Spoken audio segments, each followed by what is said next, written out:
மாணவ செல்வங்களே, இளைஞர்களே, பசுமரத்து ஆணி போல பதிய வைத்துக் கொள்ளுங்கள். தனித்தன்மை, வித்தியாசம், வேற்றுமையில் ஒற்றுமை, இதையெல்லாம் நாம் நம்முடைய உழைப்பில், நம்முடைய படைப்பில் காட்ட வேண்டும். பக்கம் பக்கமாக வசனம் பேசிக்கொண்டிருந்த காலத்தில் அரை மணி நேரம் 1 மணி நேரம் வசனம் பேசுவார்கள்.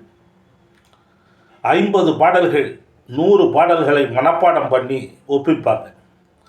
அப்படிப்பட்ட நாடக சூழல், திரைப்பட சூழல் இருந்த காலகட்டத்தில் எம்ஜிஆர் அவர்கள் குறைவான வசனங்கள், பாடுவதில் விருப்பமில்லை, பாடல்களை தேர்ந்தெடுப்பதிலே திறமை, ஆனால் பாடமாட்டார்.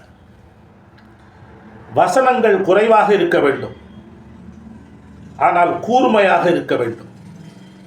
சமுதாயத்தை பிரதிபலிப்பதைப் போல, யதார்த்தத்தை பிரதிபலிப்பதைப் போல இருக்க வேண்டும் என்பதில் கவனம் செலுத்தினார். சண்டை காட்சிகளில், திரைக்கதையில் கவனம் செலுத்தினார். சமூக படங்களில், சமூக விழிப்புணர்ச்சி படங்களில் கவனம் செலுத்தினார். மற்றவர்கள் பக்கம் பக்கமாக வசனம் பேசினார்கள், இவர் பேசவில்லை. மற்றவர்கள் அதிகமாக பாடினார்கள், இவர் பாடவில்லை. மற்றவர்கள் வரலாற்று படங்களில், சரித்திர படங்களில் கவனம் செலுத்தினார்கள், இவர் சமுதாய விழிப்புணர்ச்சி படங்களில் கவனம் செலுத்தினார். அது அந்த எளிமையும் அந்த வித்தியாசமான கதைக்களமும் அவருக்கு வெற்றியை கொடுத்தது, மிகப்பெரிய வெற்றியை கொடுத்தது. அதே போல ரஜினிகாந்த், அவருடைய நிறமும் ஸ்டைலும், கதாநாயகன் ஸ்டைலாக இருக்க வேண்டும் என்று அதற்காகவே ஒரு தனி ட்ராக்கை அமைத்தவர் ரஜினிகாந்த். தமிழ் அறிஞர்கள், தமிழ் எழுத்தாளர்கள் மிக கடினமான நடையில் கட்டுரைகள், கதைகள் எழுதி கொண்டிருந்த காலத்தில் டாக்டர் மு. வரதராசனார் அவர்கள் மிக எளிமையாக எழுதினார். அவர் மிகப்பெரிய வெற்றியை பெற்றார். இன்று வரை அவருடைய சாதனையை யாராலும் முறியடிக்க முடியவில்லை. திருக்குறள் விளக்கம் என்று சொன்னால் டாக்டர் மூவா உரை என்று சொல்லக்கூடிய அளவுக்கு புகழ் பெற்றிருக்கிறது. என்னதான் தொலைக்காட்சிகள் வந்தாலும், என்னதான் 1000 பேர் எழுதினாலும் இன்றைக்கும் டாக்டர் மூவா உரை புகழ் பெற்று இருக்கிறது. அதே போல திரைப்படத்துறையில் ஸ்ரீதர், பாலு மகேந்திரா, பாரதி ராஜா போன்றவர்கள் மிகப்பெரிய சாதனையை படைத்திருந்தால் அதற்கு என்ன காரணம்? வித்தியாசமான கதைக்களம், திரைக்கதை. ஆனால் நான் இங்கே குறிப்பிட விரும்புவது வணிக வெற்றி. அதில் பாலச்சந்தர், எஸ்பி முத்துராமன், ராமநாராயணன் போன்றவர்களை நீங்கள் முன்னுதாரணமாக எடுத்துக்கொள்ள வேண்டும்.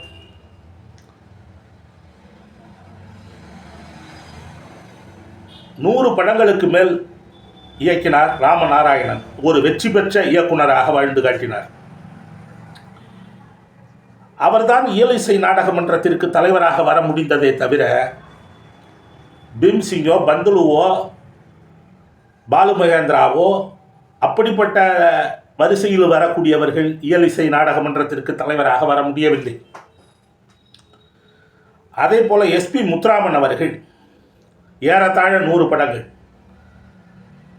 பூஜை போடும் பொழுதே தெளிவான திட்டமிடல், திரைக்கதை, கதைக்களத்தோடு இறங்குவார், குழப்ப மாட்டார். பூஜை போடும் பொழுதே இன்ன தேதியில் ரிலீஸ் படம் என்பதை மிக கரெக்டாக, கட் அண்ட் ரைட்டாக சொல்லிவிடுவார். இரவு பகல் தூக்கம் இல்லாமல் படத்தை முடித்து சொன்ன தேதியில் வெளியிட்டு விடுவார். வியாபாரத்தில் வெற்றி பெறுவதற்கு சொன்ன தேதியில், குறிப்பிட்ட தேதியில் வேலையை முடித்து வெளியே கொண்டு வந்து விட வேண்டும். இது வியாபாரத்தின் முதல் தகுதி. காலதாமதம் இருக்கக்கூடாது. காலம் பொன் போன்றது. அதே போல பாலச்சந்தர் அவர்கள் ஏறத்தாழ 100 படங்கள்.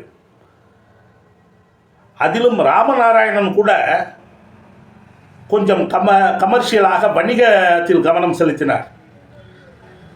எஸ்பி முத்துராமனும் பாலச்சந்தரும் வணிகத்திலும் வெற்றி பெற்றார்கள், கதையிலும் வெற்றி பெற்றார்கள். மிக வித்தியாசமான கதைகளில் கவனம் செலுத்தினார்கள்.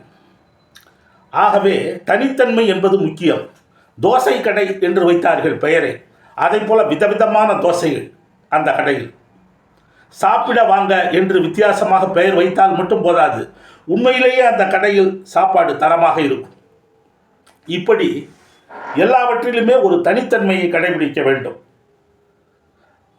தோசையில் 20 விதமான தோசைகள், 30 விதமான தோசைகள் போடுவார்கள் அந்த கடையில். இப்படி நாம் வியாபாரமாக இருந்தாலும், திரைப்படமாக இருந்தாலும், எந்த துறையாக இருந்தாலும் வித்தியாசத்தை புகுத்த வேண்டும். சேவையை அதிகரிக்க வேண்டும். தொண்டு, சேவை, தர்மம் போன்றவற்றை ஒரு பக்கம் செய்து கொண்டே இருக்க வேண்டும். அது உங்களுக்கு விளம்பரமாக இருக்கும். அது புண்ணியத்திற்கு புண்ணியம், தர்மத்திற்கு தர்மம், அதே நேரத்தில் உங்களுக்கு விளம்பரமாகவும் அமையும். ஆகவே இதையெல்லாம் நீங்கள் கவனத்தில் கொள்ள வேண்டும் என்று கேட்டு விடைபெறுகிறேன். நன்றி, வணக்கம்.